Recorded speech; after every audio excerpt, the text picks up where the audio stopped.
Hello everyone, good morning. কেমন আছো তোমরা সবাই? আশা করছি সবাই অনেক ভালো আছো, আর আমিও ভালো আছি। আমি মিষ্টু। আমার এই ছোট্ট পরিবারে তোমাদের সবাইকে অনেক স্বাগত। তো আজকে হচ্ছে শনিবার, আর এখন বাজে সকাল 9টা। আর এখন থেকে তোমাদের সাথে নিয়ে আমি আমার ব্লগটা শুরু করছি। তো আশা করব আমার এই ছোট্ট ব্লগটা তোমাদের সবারই খুব ভালো লাগবে, আর ভিডিওটা স্কিপ না করে পুরোটাই দেখার অনুরোধ রইল।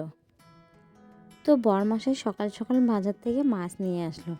মাছগুলো ভাবলাম সবার ফার্স্ট ধুয়ে নিই। সেই সকাল 6টায় ঘুম থেকে উঠেছি, আর আমার বাসি কাজকর্ম যা থাকে সেগুলো শেষ, সাথে স্নান পুজো দেওয়া কমপ্লিট। তো ভাবলাম আজকে স্নানের পর পুজো টুজো দেওয়া কমপ্লিট করার পর থেকে রান্নাবান্না থেকে শুরু করে কী কী করি সেগুলোই আজকে তোমাদের সাথে একটু শেয়ার করব। তো আজকে মাছটাকে একটু অন্যভাবে বানাবো। প্রতিদিন একইভাবে মাছের ঝোল ভালো লাগে না। আলু কেটে টমেটো বেগুন দিয়ে মাছের ঝোল আর ভালো লাগছে না, আজকে একটু অন্যভাবে বানাবো। তো ভাবলাম সেই রেসিপিটা আজকে তোমাদের সাথে আমি শেয়ার করি। আর এই মাছ কিন্তু খুব ভালো করে ধুয়ে নিতে হয়। আমি যেভাবে ধুই মোটামুটি আমি 6-7 বার ধুয়ে নিই। আর এতে কিন্তু যখন ধুতে নিয়ে এসেছি তখন একটু লবণ দিয়ে দিয়েছি। লবণ দিলে না কেন যেন একটা পিছলি ভাব আছে, সেটা চলে যায়। আর মাছের মাথা নিয়ে এসছে, সেটা দিয়ে ভাবছি মুড়িঘণ্ট বানাবো। তো দেখি আজকে যদি মুড়িঘণ্ট না বানাই তাহলে কালকে হয়তো বানাবো। আর মাছের তেলও আছে, সাথে অনেকটা ডিমও আছে। তো ডিমটা কি করব জানি না, কিন্তু তেলটা আমি বেগুন দিয়ে ভাজবো। কেননা মাছের তেল বেগুন দিয়ে দারুণ টেস্টি লাগে, একটু বেশি করে পেঁয়াজ দিয়ে। আর আমি কিন্তু ধোয়ার সময় মাছের মাথার যে ফুলকাগুলো আছে সেগুলো কিন্তু ভালো করে ফেলে দিই, কারণ সেগুলো নিব না আমি। মাছ তো ফুলকা দিয়ে খায়, তাই না? আর ফুলকাতে অনেক নোংরা থাকে, তাই ওই ফুলকাটা আমাদের না খাওয়াই অনেক ভালো। যখন ফুলকাটা তোমরা ধুবে তখন দেখো মাছের সব থেকে বেশি নোংরা বের হয় ওই ফুলকাটা দিয়ে। তো সকালে চা খেয়েছিলাম, তো চা খাওয়াটা তোমাদের সাথে শেয়ার করিনি। চায়ের কাপ দেখো এখনও পড়ে আছে টিউবওয়েলে। তো রান্না উঠিয়ে তারপরে এগুলো ধুয়ে মেজে নেব। আর সব কিছুরই একটা সময় আছে। রান্না যদি আমি 10টা-11টার দিকে উঠাই তাহলে খেতে খেতে অনেকটাই বেলা হয়ে যাবে। আর আমার বর খিদে একদমই সহ্য করতে পারে না। সাথে মেয়ে আছে, মেয়েকেও তো সময় মতন খাওয়াতে হবে। আর আমি কিন্তু মাম্মামকে ঠিক 12টা থেকে 1টার মধ্যে খাইয়ে নিই। যেদিন স্কুল থাকে সেদিন 10টার সময় হালকা কিছু খাওয়ানো হয়, ভাত হোক বা যাই হোক, হালকা, ভারী না। আর যেদিন স্কুল থাকে না আমি কিন্তু ওকে 11টা থেকে 11:30টার মধ্যে স্নান করিয়ে 12টার মধ্যে ওর খাওয়াটা কমপ্লিট করে নিই। আর শীতের দিন তো আরও একটু অ্যাডভান্স, কেননা বেলাটা দেখতে দেখতেই চলে যায়। তো দেখো এদিকে উনানে আমি ভাত বসিয়ে দিয়েছি, কত সুন্দর উনানটা জ্বলছে। ওইদিকে একটা উনানে গরম জল দেওয়া আছে, মাম্মাম চান করবে, মা চান করবে, তার জন্য। তো আমার কিন্তু ভাতটা হয়ে গেল। আর চালটা কিন্তু আমি অনেক আগেই ভিজিয়ে রেখেছি। সেটা আমি তোমাদের এর আগেও বলেছিলাম যে চালটা আগে ভিজিয়ে রাখলে না ভাতটা সুন্দর হয়, আর একটা ভাতের গায়ে আর একটা ভাত লাগে না। তো তোমরা হয়তো বলবে যে ভাতের পাত্রটা এরকম নোংরা। নোংরা না, উনানে রান্না করলে তো ওরকম কালি হবে। আর আমি কিন্তু উনানে যেদিন রান্না করি অন্য একটা বাসন নিয়ে এসে ভাতগুলো সব বেড়ে নিয়ে যাই। আর ভাতের যে হাঁড়িটা আছে সেটা কিন্তু আমি মেজে রাখবো। রান্না যখন কমপ্লিট হয়ে যাবে ভাতের হাঁড়ি আর এই যে কড়াইটা দেখছো যেটাতে আমি এখন মাছ ভাজছি, এই দুটোই কিন্তু আমি মেজে নিয়ে এসে পরিষ্কার করে রেখে দিই সাথ। তো মাছগুলো একটু লাল লাল করে ভাজলাম, বেশি কড়া ভাজা দিলাম না।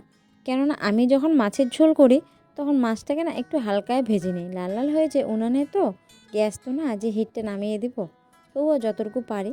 তো আজকে মাছের ঝোলটা একদম মাংসের মতন করে বানাবো।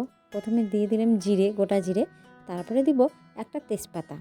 তো তেজপাতাটাকে আমি ছোট করে কেটে নিয়েছি দুভাগে। আর সাথে দিব একটু পেঁয়াজ কুচি, পেঁয়াজ, তেজপাতা, তারপর গোটা জিরে যে ফোড়ন দিয়েছি সেগুলো হালকা ভেজে নেব। পেঁয়াজটা যখন ব্রাউন কালার হয়ে যাবে তখন কিন্তু আমি আলুটা দিয়ে দেবো। আর আলু কিন্তু আমি আজকে সিদ্ধ করে রেখেছি, দেখো। আর ওইদিকে মাছটা ঢেকে রাখলাম, কেননা বিড়ালের কমতি নেই, কখন এসে খেয়ে ফেলবে তখন আশাই রয়ে যাবে, তাই না? তো আলুটাকে আমি খুব ভালো করে ভেজে নেব, তারপরে দিয়ে দিব লবণ সাথে হলুদ। আর এই যে দেখো মশলা কিন্তু আমি শিলপাটাতে বেটে নিয়ে এসে একদম রেডি করে রেখে দিয়েছি, কেননা উনানের রান্না ছেড়ে মশলা করতে যাওয়া একদমই অসম্ভব। যদি শিলপাটাটা এখানে থাকতো তাহলে অবশ্যই এখানে বানাতাম। তো মশলা দিয়ে দেখো একদম ভালোভাবে কষিয়ে নিলাম আলুটাকে। নেওয়ার পরে ঝোলের জল দিয়ে দিলাম। এবার জলটা কিন্তু একটু ফুটে এসেছে, তারপরে কিন্তু আমি মাছটা দিয়ে দিলাম। আর মাছটা যতক্ষণ না নরম হচ্ছে আমি কিন্তু ঝোলটা নামাচ্ছি না। তো দেখো, তোমাদের সাথে গল্প করতে করতে আমার রান্নাই হয়ে গেল। তো এখন আমি ঘরটাকে ঝাড় দিয়ে পরিষ্কার করে রাখছি।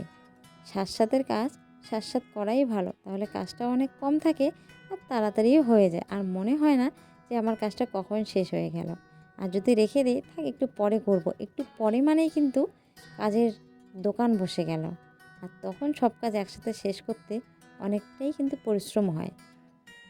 সেজন্য কখনো কাজ রেখে দিতে নেই, সাতের কাজ সাত করে নিলে কাজটা অনেক কম থাকে আর নিজেদেরও আমাদের রেস্ট নেওয়ার সময় হয়ে যায়। তো এদিকে দেখো অনেক জামা কাপড় ভিজিয়ে রেখেছি, রৌদ্রও উঠেছে প্রচণ্ড। প্রথমে ভাবলাম ধুয়ে দিব না, নাহলে তো আমি সকাল সকাল ধুয়ে দিই। তো এখন কিন্তু বাজে 10টা, আমার কিন্তু রান্নাবান্না কমপ্লিট।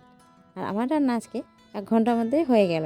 আর মাছের তেলটা আমি পরে ভাজবো, যখন সবাই খাবে, সবাই স্নান করে ওই 11টা সাড়ে 11টার দিকে খাবে, ততক্ষণে আমি আমার জামা কাপড়গুলো ধুয়ে নিই। রৌদ্র যদি চলে যায় তাহলে তো আর এসব শুকাবে না, তবুও মনে হয় না আজকে সব কিছু শুকাবে। আর কালকে যে মামামের স্কুলে খেলা ছিল, একদম জামা কাপড় নোংরা করে ফেলেছে।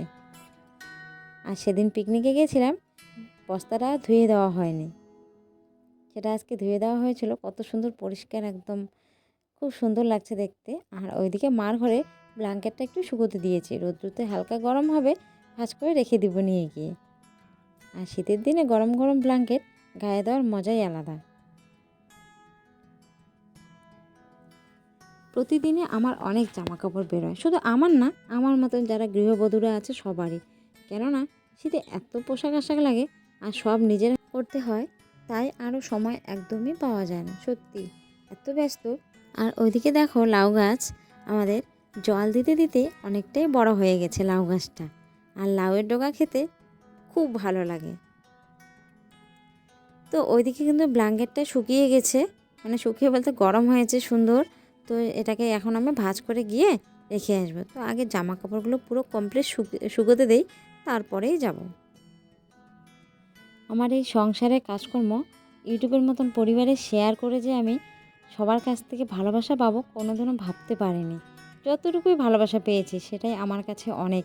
তোমরা যে আমাকে কমেন্ট করো, লাইক করো, খুব ভালো লাগে বলো ভিডিওটা, সত্যি আমার মনে না অনেক অনেক খুশি এনে দেয়। সেই খুশিটা আমি হয়তো তোমাদের কাউকে মানে বোঝাতে পারবো না কতটা খুশি আমি ফিল করি।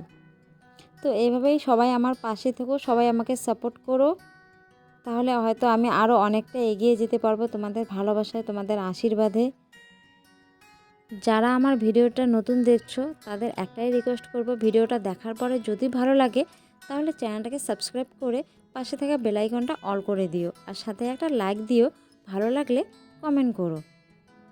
তো এদিকে কিন্তু একটা পার হয়ে গেছে, আর ভাবলাম উঠোনটা ঝাঁট দিয়ে নিই। তো তাই উঠোনটা একটু ঝাঁট দিয়ে নিলাম। ঠান্ডা লাগছিল বলে জাম্পারটা পরে নিয়েছিলাম, আর উঠোনটা ঝাঁট দিতে দিতে এতটাই গরম লাগলো, তো জাম্পারটা খুলে রেখে জামা কাপড়গুলো নিয়ে এসে বারান্দাতে শুকোতে দিলাম, কেননা পুরোপুরি শুকায়নি সব জামা কাপড়। তো আবার ঠান্ডা লাগলো, জ্যাকেটটা পরে নিচ্ছি। তো বাই বাই, সবাই পাশে থেকো।